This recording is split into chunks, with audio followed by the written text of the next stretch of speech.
Every great queer love story begins with a look, not a speech, not a confession, a look. And in Stranger Things, that look belongs to Mike Wheeler, and the person receiving it, the only person consistently receiving it for 5 seasons, is Will Byers.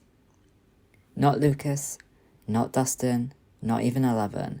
This is the breakdown of a story told visually, emotionally, and narratively, long before any character dares to speak it out loud. A lot of people think Byler is just Will liking Mike. No, the story doesn't work unless Mike is the one with the unresolved romantic arc. Will's feelings are explicit, textual, direct, revealed.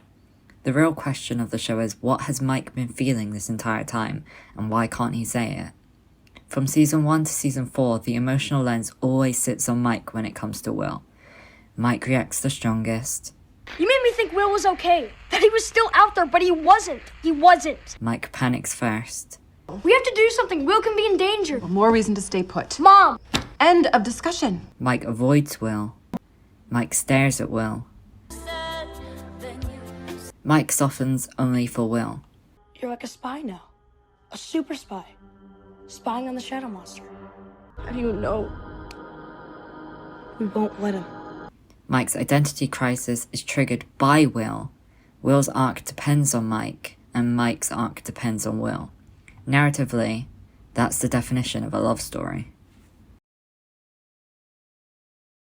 Mike sits across from Will, not by chance. The camera repeatedly cuts to Mike watching Will's reactions. He looks at him with focus, admiration, and affection.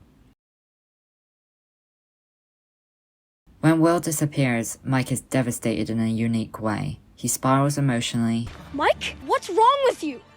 What is wrong with you? What?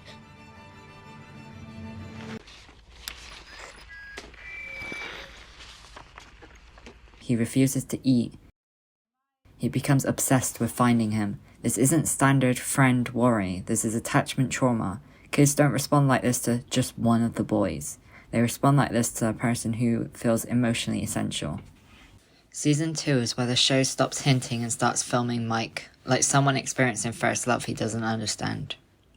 Mike is territorial, gently, subtly, but unmistakably. He always positions himself closest to Will, in front of Will, between Will and danger. This is romantic body language, especially for a 13-year-old.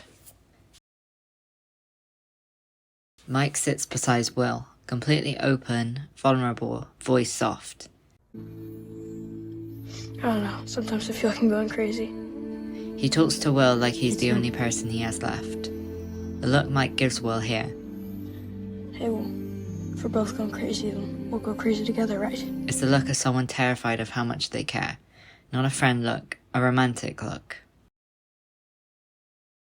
Look at Mike's eyes when we're strapped to the chair. They're not just scared, they're emotional, almost breaking. Mike cannot stand to see Will in pain. For Lucas or Dustin, he shows worry. For Will, he shows devastation. Season 3 is the season where Mike's internal conflict stops being background noise and becomes visible, messy, and dangerously close to the truth. Mike is 14, he's trying to be the boyfriend he thinks he's supposed to be. He's clinging to the one storyline he understands. If I love a girl, I'm normal. But everything about his behaviour proves the opposite. When the season begins, Mike is obsessed with Elle, not in a romantic way, but in a performative, desperate way. He gives her every ounce of affection so he can avoid the one person who makes him feel things he doesn't understand, Will. Watch how he behaves around Will versus Elle. With Elle, exaggerated affection, dramatic devotion. So can we please just come up with a new plan because I love her and I can't lose her again? With Will, stiff shoulders, quick glances, nervous avoidance. Mike isn't in love with Elle, he's hiding behind her. This is the most important Mike Wheeler line for the first 5 seasons. During the fight, Will breaks down first. He says what he's been holding in. Yeah, Mike, that's the problem. You guys are never in the mood anymore. You're ruining our party. You're destroying everything, and for what? So you can swap spit with some stupid girl? Mike is already panicking, already defensive, already feeling cornered. Then he says the line that changes everything. It's not my fault you don't like girls. The second those words leave his mouth, Mike freezes. His face changes immediately. He knows what he just revealed, not about Will, about himself. Because who jumps to that line? Who reaches for sexuality in the middle of an unrelated argument? Someone who's thinking about it. Someone who's scared of it. Someone projecting. This is the moment that exposes him. Right after the line, his breath catches. His lips part like he wants to take it back. His voice cracks. He stares at Will, not angry, but guilty. He's not mad at Will. He's mad at himself. He didn't mean you're gay. He meant I'm scared of why you're upset with me, and I'm scared of why I care so much, and I'm scared of why you not liking girls hurts me so much. It's panic, it's deflection, it's projection. It's a moment every closet teen recognizes. Once Will storms off, or I guess bikes off, he doesn't run after Elle when they broke up, he runs after Will. The camera stays on Mike's face while he watches Will ride away in the rain. Will thinks he's being abandoned. Mike knows he's the one who's scared. He hovers around Will awkwardly. He smiles shyly when Will forgives him. He looks relieved in a way that reads like emotional dependence. Mike's emotional core resets the second Will smiles again. His whole personality softens. That is romantic coding. People who say Malevolent was meant to be conveniently ignored the kiss in the season 3 finale, because that kiss is not romantic, it is not passionate, it is not mutual, and Mike Wheeler's body language betrays everything. This should be the moment Mike smiles, Mike kisses her with confidence, Mike feels something real, but instead Mike freezes. His face is confused, his body is stiff, his eyes go wide. Why? Because Elle saying, I love you too, doesn't give Mike relief. It gives him panic. Because now he's expected to be the boyfriend Elle thinks she has. He knows she deserves someone who can return her feelings. He knows he is not that person, and kissing her won't fix that. This is not an exaggeration. This is canon visual language. Mike kisses Elle with his eyes open, zero head tilt, zero passion, zero comfort, zero instinct, and zero desire. This is not a boy kissing his girlfriend. This is a boy saying, this is what I'm supposed to do, right? He's performing, not participating. It is painfully awkward because it is meant to be. The Duffers are showing us Mike Wheeler is not romantically attracted to Elle. He doesn't even know how to pretend. Not dramatically, not violently, but enough that you notice it. His gestures say, stop touching me like that. This is uncomfortable. I don't know how to do this. This isn't what I want. Let's look at what this means. This is not how teenage boys behave when they want someone. What Mike should be doing, if he was into this, is pull her closer, put his hands on her waist, lean in eagerly, close his eyes, become breathless, lose himself in it. But instead, his face is strained, his shoulders are stiff, he pushes her hands off, he's trying to minimize contact. That's not romance, that's discomfort. I've seen some fans try to excuse this scene as, oh, he's being respectful. But no, that's not what's happening. A boy being respectful doesn't stiffen his body, physically redirect hands, avoid closeness. Respect looks different from discomfort. Mike isn't pushing her away because of manners, he's pushing her away because the intimacy feels wrong to him. And that's a massive queer-coded signal. Season 3 literally shows Mike lying to Elle, Mike avoiding Will, Mike forcing himself to look straight, Mike showing more emotional intensity towards Will than Elle, Mike failing at intimacy with Elle again and again. Season 3 is not the story of Mike falling in love with Elle, it's the story of Mike losing himself, and Season 5 is the story of Mike finding himself again. Season 4 is the season when Mike's repression becomes impossible to maintain. His behaviour is contradictory, tense, and dripping with subtextual longing. The kind that leaks through even when he's trying desperately to suppress it. This is Mike at his most closeted and his most obvious. When Will stands there quietly, waiting for Mike to look at him, Mike doesn't. Not because he doesn't want to, because he wants to too much. And that scares him. But something stops him, so he does a quick, clumsy half-hug. It's a physical expression of internal conflict. Will's reaction? Immediate hurt. He expected Mike to light up when he saw him. If Season 3 is the season of unsaid feelings, Season 4 is the season where they start spilling out. Violently, awkwardly, painfully.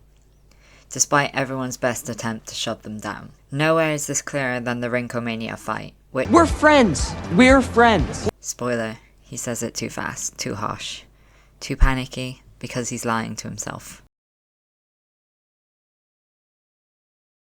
Mike walks into Rinkomania already spiraling.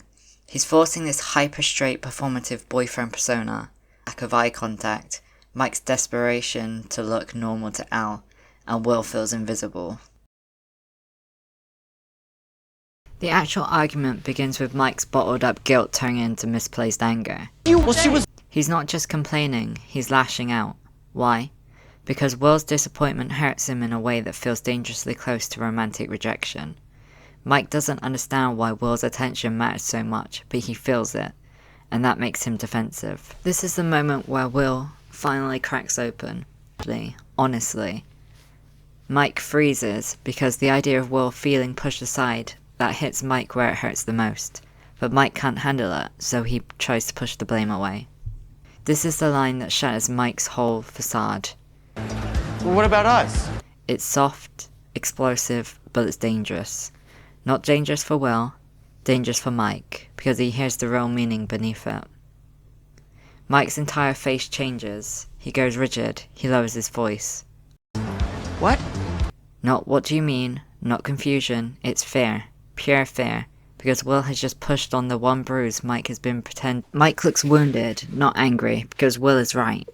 Mike solved his confusion by avoiding Will. But hearing Will say it hurts because Mike cares too much. Mike doesn't want Will thinking he doesn't matter. Mike cannot admit why Will's feelings matter so much, so he panics. That's just not true. His voice is defensive, because he knows it's true, but not for the reason Will thinks. Because it exposes his lie. He pretends he didn't call Will because he didn't know what to say, but the truth is worse. In episode 6, when Elle is spying on the Hawkins group, Dustin says, I told you, Joyce has this telemarketer job. She's always on the phone. Mike won't stop whining about it. This confirms Mike was trying to call Will repeatedly, but Joyce has a new job and was on the phone constantly. So who was Mike trying to call? Will, not Elle, because Mike can't call Elle because of the government surveillance. That's why he writes letters instead. That's why Elle needed Dustin's cerebro. Mike grabs for the only excuse he has. That's because she's my girlfriend. Watch his body language. His shoulders tense, his voice is loud. Mike says this like someone trying to convince himself, not Will. It's defensive, not truthful. This is the line that tears Mike open. Will and us? The camera cuts to Mike, because Will is asking the one question Mike has avoided for years, and Mike's brain goes into panic mode. This is the most transparent denial Mike Wheeler ever has. We're friends! We're friends! He spits the second friends out like a life raft. Too fast, too harsh, too rehearsed. It's the emotional equivalent of slamming a door. Not because it's true, but because he cannot allow himself to say anything else. Mike is not telling Will the truth. He's telling himself a lie he's terrified to stop believing. Will doesn't fully yell this line. He says it with heartbreak. Well, we used to be best friends. Mike looks shattered. Not annoyed. Not frustrated. Shattered. Because Will is right. Because Mike is the one who changed. And because Mike knows why he changed. As in the closet plays, yes, the Duffers chose the song on purpose, Mike lashes out again. This is pure projection. Mike is terrified of being emotionally responsible for someone he loves but refuses to admit he loves. He knows he hurt Will. He knows he avoided Will. He knows he abandoned Will emotionally, and he cannot face why. So he flips it. It's textbook closeted behavior. Panic, deflection, inversion, self-protection, emotional shutdown. The song title playing over this exchange in the closet is the show literally labeling the moment. Within Season 4 of Stranger Things, one of the most emotionally charged and narratively crucial moments occurs not during a supernatural confrontation, but in the quiet interior of Will Byers' California bedroom. This brief conversation between Mike and Will, positioned immediately before the shootout, is an astonishingly intimate moment that reveals the deeper emotional architecture of their relationship. Going by the script of the scene, a near confession, an emotional recalibration, and a structural setup for the van scene and all of Season 5. The scene opens with Will hurriedly packing. Mike enters carrying his bag, lightly awkward, attempting nonchalance. You packed already? Yeah, I mean, I never really unpacked. Mike's tone is soft, almost gentle, an emotional register he rarely uses outside of Will. The moment immediately recalls earlier seasons where Mike's emotional baseline revolves around Will's well-being. This subtle callback reinforces that Mike's emotional center is shifting back towards Will, long before the supernatural stakes force the party back together. Thanks, by the way. For what? For knocking some sense into me. I mean, I was being a total self-pitying idiot. This admission is extraordinary for Mike Wheeler. Mike rarely apologizes, even more rarely it reflects, and almost never exposes insecurity voluntarily. Yet here he confesses wrongdoing, emotional instability, and self-criticism. And he directs all of this towards Will. Mike is attempting to repair their emotional rupture from Rinkomania, not because he wants to fix the group dynamic, and not because Elle needs it, but because he feels personally unsettled by Will's distance. This one, focused, emotional initiative is not a hallmark of platonic dynamics in Stranger Things, but is a recurring marker of romantic subtext. The script specifies a shared smile between the boys. In screenwriting, shared smile is intentional emotional direction. Such a beat communicates mutual understanding, softening of tension, and private comfort. This moment lands not as comedic, not as awkward, but as intimate. The word shared implies mutual. Both boys feel the connection re-establishing. This visually marks the first restoration of emotional closeness since their fallout in Season 3. I didn't say it. You didn't have to. Hey, also about the last few days. The line is incomplete, broken by hesitation. This is vital. Mike Wheeler rarely stumbles verbally unless a topic is emotionally loaded. The eclipses, both spoken and in script formatting, indicate discomfort, fear of emotional exposure, desire to express something meaningful, and uncertainty about how to articulate it. Mike is trying to initiate a heart-to-heart conversation, not with Elle, with Will. The emotional priority is clear. You don't have to say anything. I was being a total jerk to Elle. I deserved it. Will's interruption is a defense mechanism. He believes Mike is about to apologize for treating Elle poorly or for their fight. Or worse, that Mike is about to clarify emotional boundaries Will does not want to confront. His discomfort is so intense that he physically looks away. As the script notes, Will looks away. This makes him uncomfortable. This is the first trace of emotional misunderstanding. Mike refuses Will's attempt to shut down the conversation. No, you didn't deserve anything. Mike is adamant. He overrides Will's deflection with direct emotional affirmation. This behavior is unlike his communication patterns with Elle, which are marked by avoidance, hesitancy, lack of clarity, and fear of intimacy. But with Will, Mike becomes earnest and precise. This contrast underscores a key narrative point. Mike's emotional fluency is activated by Will. Listen, the truth is the last year has been weird, you know? He explicitly separates Will's absence from the rest of the party. And I mean, you know, Max and Lucas and Dustin, they're great. They're great, it's just, it's Hawkins. It's not the same without you. This is the moment the subtext becomes text. Mike does not generalize the group dynamic. He does not say, "We missed you." He does not say, "The party needed you." He isolates Will as the single missing emotional component. Narratively, this is meaningful. Mike identifies Will, not Elle, not Max, not the old party, as the persons whose absence changed Hawkins for him. This is deeply personal admission. And I feel like maybe I was worrying too much about Elle. He stops. He doesn't finish the sentence. Why? Because the emotional content is false or inaccessible. Mike is reaching for a socially acceptable explanation for his emotional state, but cannot complete it. This half-line functions as narrative misdirection, character hesitation, emotional censorship, avoidance of genuine feelings. The script does not allow Mike to articulate the expected romantic explanation because it is not the emotional truth. And I don't know, maybe I feel like I lost you or something. This confession is the emotional peak of the moment. Key points. Mike uses the word lost, a word previously used in Season 1 and 2 to describe trauma around Will.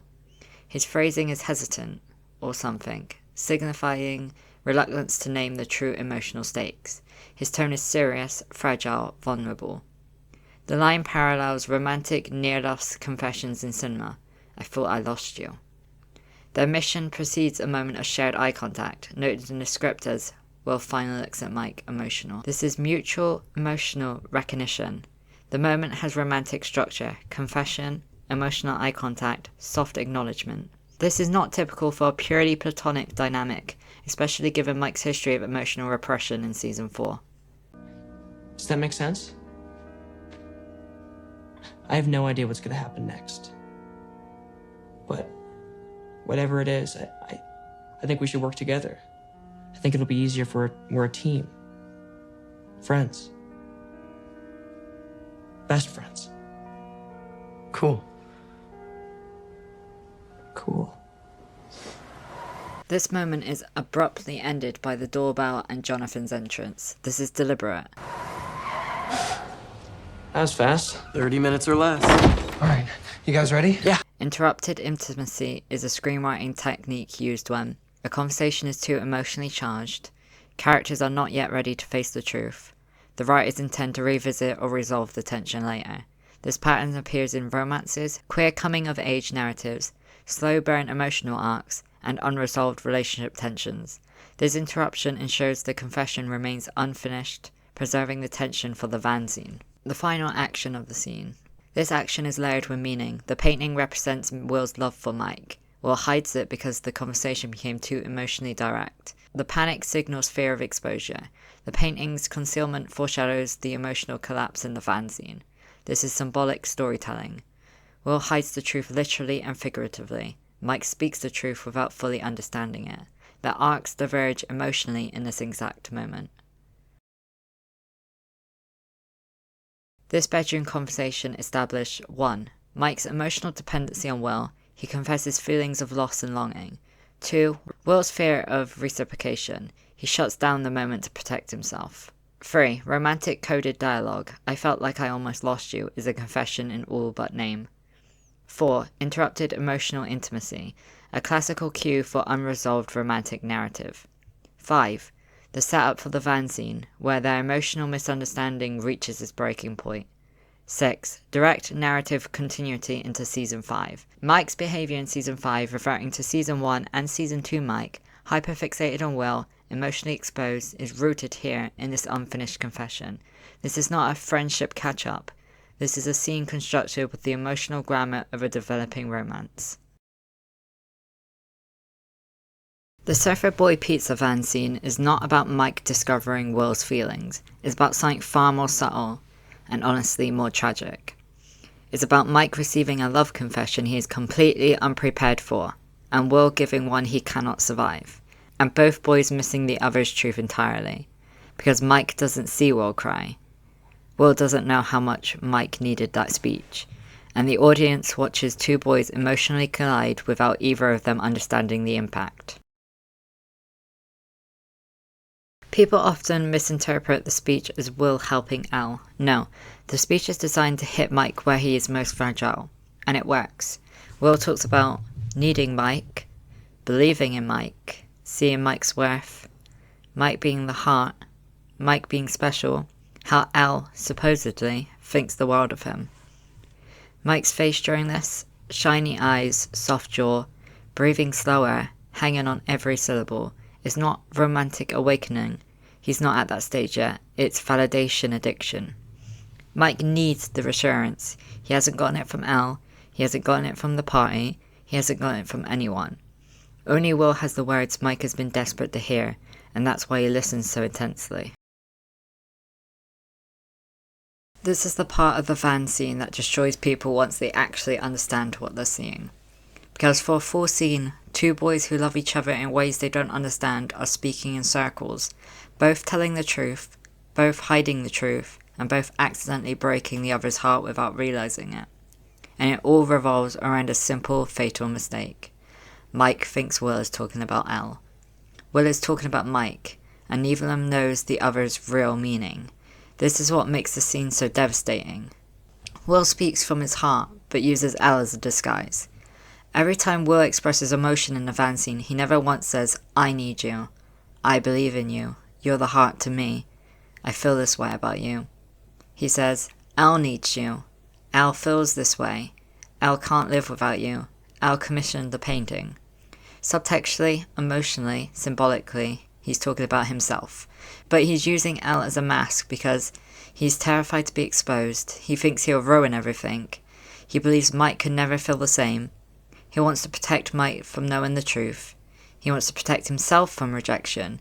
And he does not want the dynamic between them to break. So Will pours out his heart, but labels every emotion as Elle. This is the only way he could survive saying it. Mike hears Elle and doesn't suspect me once, and that's the tragedy. Mike is not seeing Will's feelings because Will is hiding them expertly. Every emotional statement is filtered through, Elle feels this way about you. And Mike's brain is wired like this at this moment. He feels insecure about Elle. He thinks he's failing Elle. He is desperate for reassurance. He feels romantically confused but doesn't recognize it. And he assumes Will is just being supportive. So when Will says emotional lines like, Elle needs you, you're the heart, you make her feel like she's not a mistake at all. Mike doesn't question it. He takes it at face value because he needs the reassurance so badly that he doesn't look deeper. Will lies and says Elle commissioned it, and Mike's face subtly drops. Let's analyse that tiny, devastating moment.